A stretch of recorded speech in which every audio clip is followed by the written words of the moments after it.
안녕하세요. 피기빈입니다. 저희 부부는 21년도에 집을 매수했거든요. 그때 꼭지에 집을 샀어요. 그리고 원래 계획은 아니었는데 어떻게 하다 보니까 대출을 거의 4억 가까이 받게 됐어요. 오늘은 저희가 왜 대체 4억까지 대출을 받게 되었는지, 매 대다 대출이자는 얼마가 나가고 어떻게 살고 있는지 그런 이야기를 한번 해보려고 합니다.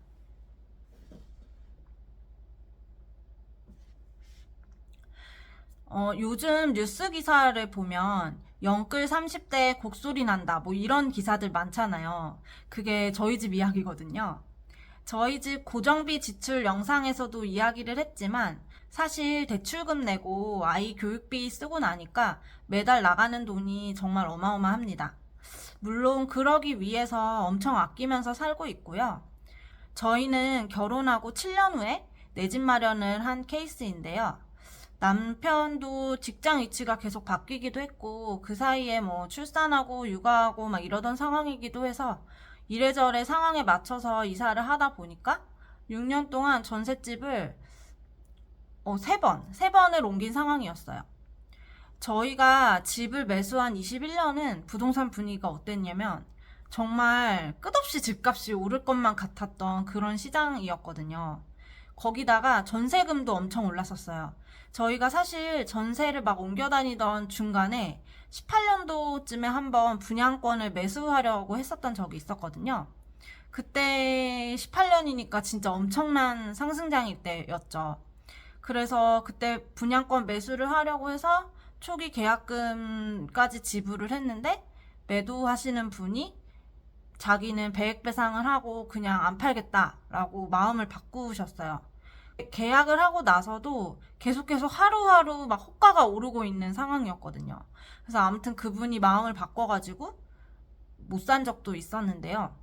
그때는 뭐 워낙 오를 때고 사실 엄청 좋은 입지의 분양권은 아니었는데 부동산이 워낙 씨가 마르다 보니까 뭐 부동산에 가면 손님 치르느라고 사장님들이 정신이 없어서 막 한참 기다리고 했던 기억이 나요.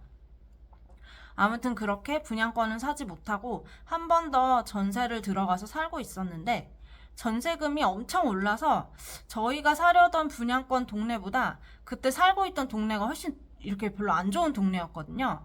근데 그 전세금이 기존에 매수하려던 분양가보다 더 비싸게 생긴 거예요. 그랬더니 도저히 전세 재계약을 배가 아파서 못하겠더라고요.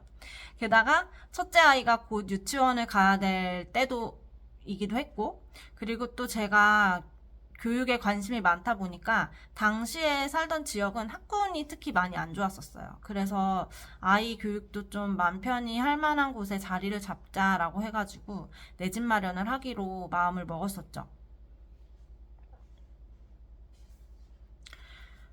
사실 처음부터 4억을 대출을 받을 생각은 아니었고, 처음에는 한 3억 정도만 대출을 받을 계획이었어요.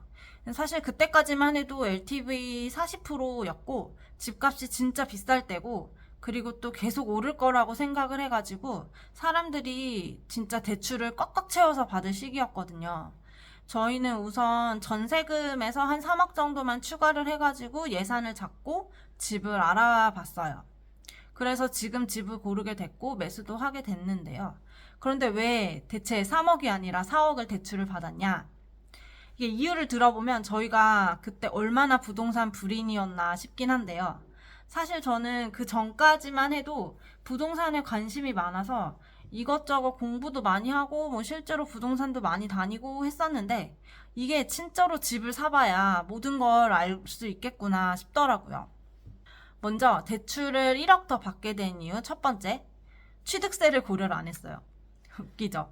이게 지금 생각하면 집 살 때 취득세는 당연한 건데 그때는 진짜 몰랐어요. 그러니까 대충 무슨 집을 사면 세금 있겠지 정도로만 생각을 하고 그 금액의 그 절대적인 규모가 그 정도일지는 정말 몰랐어요. 근데 이게 취득세가 엄청 크더라고요. 그래가지고 취득세가 우선 컸고 그 다음에 거기에 저희 집이 구축이라고 했잖아요. 그래서 리모델링을 하고 들어가게 됐거든요. 이게 10년 이상 살 생각이라고 하니까 집을 고칠 수밖에 없더라고요.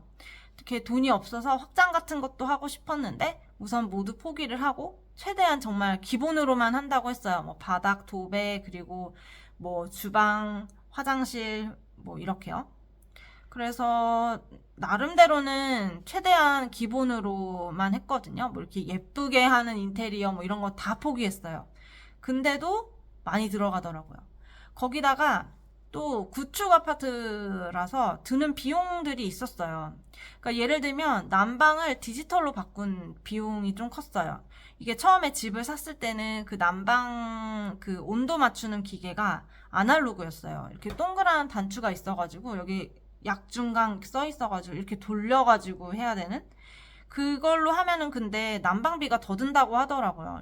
예를 들어서 이렇게 조금만 추워도 온도를 살짝 올리긴 하는데 이게 단추다 보니까 뭐 확 올라가거나 이래서 뭐 난방비를 아끼려면 차라리 1도 이렇게 하면 딱 올릴 수 있는 디지털이 훨씬 낫다라고 해가지고 그래서 어쨌든 집 전체를 디지털로 교체를 했거든요. 이것도 비용이 꽤 많이 들더라고요. 그리고 또 분배기도 교체를 했어요. 혹시 분배기 아시나요? 이게 난방을 방별로 이렇게 분리해서 보내주는 뭐 그런 건데요. 이것도 아파트가 너무 오래돼서 교체를 해야 된다라고 하시는 거예요. 그래서 이것도 다 비용이었고 이것들만 다 합해도 진짜 그냥 500 그냥 넘었던 것 같아요. 거기에다가 또 복비도 들어가고 하니까 금액을 다 합하니까 정말 한 1억 가까이 필요하겠더라고요. 그래서 할 수 없이 추가로 1억을 더 대출 받게 됐어요. 그래서 이렇게 총 4억을 대출 받았거든요. 이 중에 3억 좀 넘게는 주담대고요. 당시에 고민을 하다가 고정금리로 받았는데 이게 진짜 신의 한 수였어요. 다행히 그때 고정금리로 받은 덕에 이자 부담이 들쭉날쭉하지는 않아요. 그리고 나머지 1억 좀 안 되는 금액이 신용대출이고요. 이 금액은 변동금리라서 이자가 진짜 많이 나가더라고요. 그래서 22년, 23년에는 진짜 열심히 모아서 많이 갚긴 했어요. 어쨌든 이 두 개를 다 합하면 매달 이자랑 원금 비용이 거의 한 300만 원 넘게 나가는 것 같습니다. 그래서 지금 우리 집 생활은 어떤가? 결론부터 말하면 괜찮아요. 네. 뉴스 기사에 나오는 것처럼 막 곧 죽을 것 같고 막 이런 상황은 아니에요. 근데 이제 사실 저희 같은 경우는 소득 대비해서 대출 비용이 어떨지 좀 충분히 정말 시뮬레이션을 하고 대출을 일으킨 상태이고, 그리고 대출금의 상당 금액은 고정금리라서 지금 이 상황이 절대 넉넉하지는 않은데 그렇다고 정말 막 죽을 것 같은 우울한 상황도 아닙니다. 대신에 진짜 아껴서 살고 있어요. 대출금 갖는 게 저축하는 거라고 생각을 하면서 우선은 허리띠 졸라매고 살고 있습니다. 두 번째로는 집을 매수한 후에 사실 집값이 많이 떨어졌거든요. 그래서 그것도 좀 속상하긴 했거든요. 왜냐면은 4억을 대출을 받았는데 집값이 저희가 매수한 후로 한 2억 가까이 떨어졌어요. 그러니까 솔직히 이렇게 하고 나니까 이 대출 안 받아도 되는 거였네? 뭐 이런 생각도 좀 들고 아쉽긴 하더라고요. 그런데 사실 그런 시점을 다 알면 누구나 한 번에 부자 되겠죠. 그래서 처음에 수업료라고 생각을 하고 부동산 공부는 계속 하고 있습니다. 우선 저희 집은 나름 학군지에 있어요. 뭐 서울, 목동, 뭐 강남 이런 쪽은 아니고요. 저희 부부가 어쨌든 정착을 하게 된 이유 중 상당 부분이 학군 때문이에요. 서울 정도는 아니지만 나름 이 동네에서는 학군이 괜찮은 곳에 속하는 곳이라서요. 그래서 여기로 들어올 때 최소한 한 10년 정도는 바라보고 들어왔어요. 우선 아이들이 중고등학교 때까지는 살려고요. 그래서 막연히 한 10년 정도 살면 못해도 본전은 찾겠지 하고 있답니다. 이게 저희가 영끌을 한 후에 집값이 뚝 떨어졌음에도 멘탈 부여잡고 사는 이유입니다.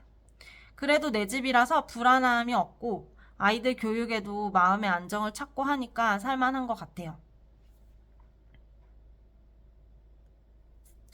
한번 영끌에서 집을 사보니까 느낀 점은 우선 내 집 마련은 시장 상황 보지 말고 필요할 때 해라 이고요. 왜냐면 내 집에서 산다는 그 거주 안정성 자체가 정말 큰 것 같아요. 단 대출은 무리하지 않는 선에서 일으켜라 입니다. 저희는 비록 집을 산 후에 집값은 많이 떨어지긴 했지만 이곳에서 살기 시작하면서부터 이렇게 갖게 된 그 아까도 말했지만 거주 안정성이 아주 큽니다. 아이들도 학교를 옮길 필요가 없고 그러니까 이곳에서 마음을 착 붙이고 친구들도 많이 사귀고 뭐 사람들이랑 어울리고 하면서 살 수 있어서 좋아요. 우선은 대출금이 크니까 바짝 모으면서 이제는 또 다른 투자로서의 집을 한번 찾아보려고 합니다.